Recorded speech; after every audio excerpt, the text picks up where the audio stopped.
Today's presentation will be about South Korea. I hope you enjoy it.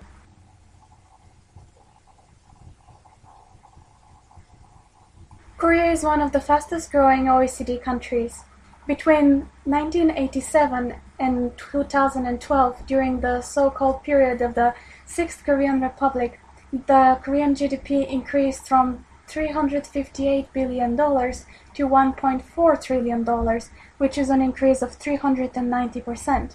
In addition, the GDP per capita increased from $8,625 to $27,000, which is an increase of almost 324%.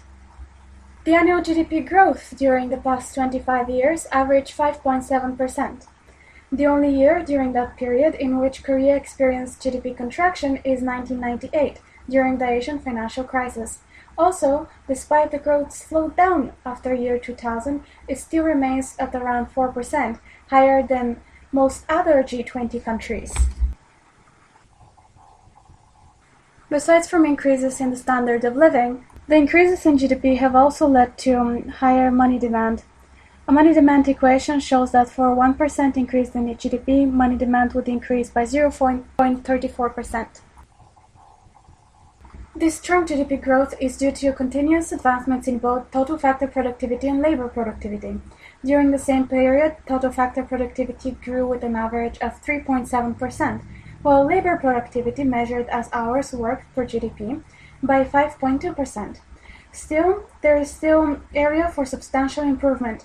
Korea's labor productivity is lower than the OECD average and stands at 45% of the labor productivity in the US and 72% of the labor productivity in Japan. However, the gains from GDP growth have not been equally distributed across the Korean population. According to the OECD, income inequality as measured by the Gini coefficient has been increasing and in 2009 surpassed the OECD average.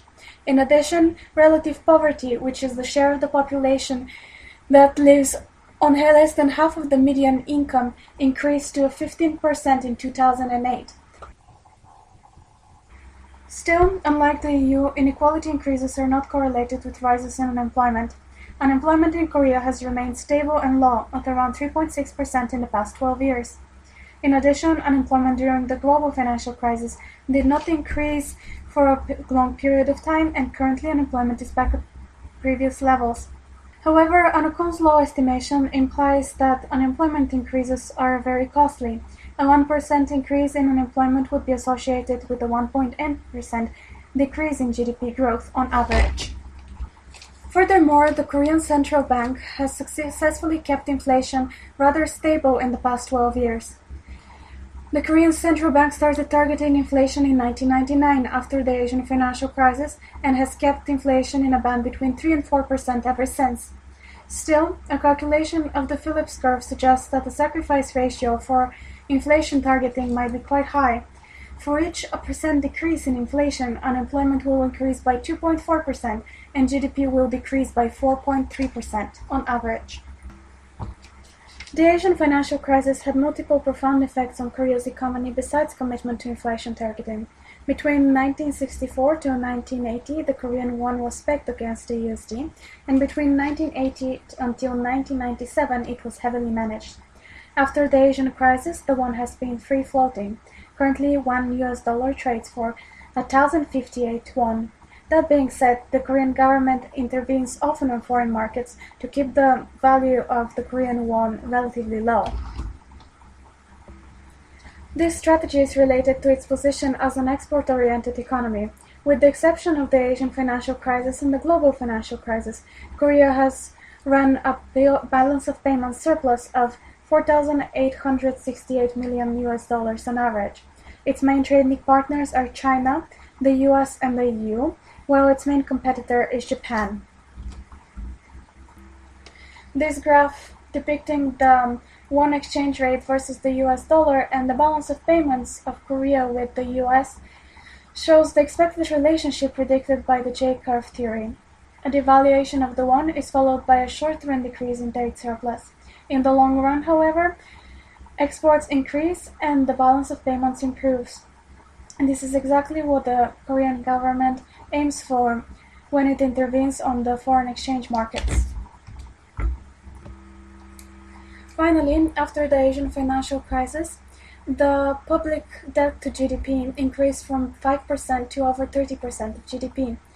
This is still low in comparison to Japan and the US, which is consistent with Korea's trade policy. Meanwhile, the Korean government has successfully kept a public surplus.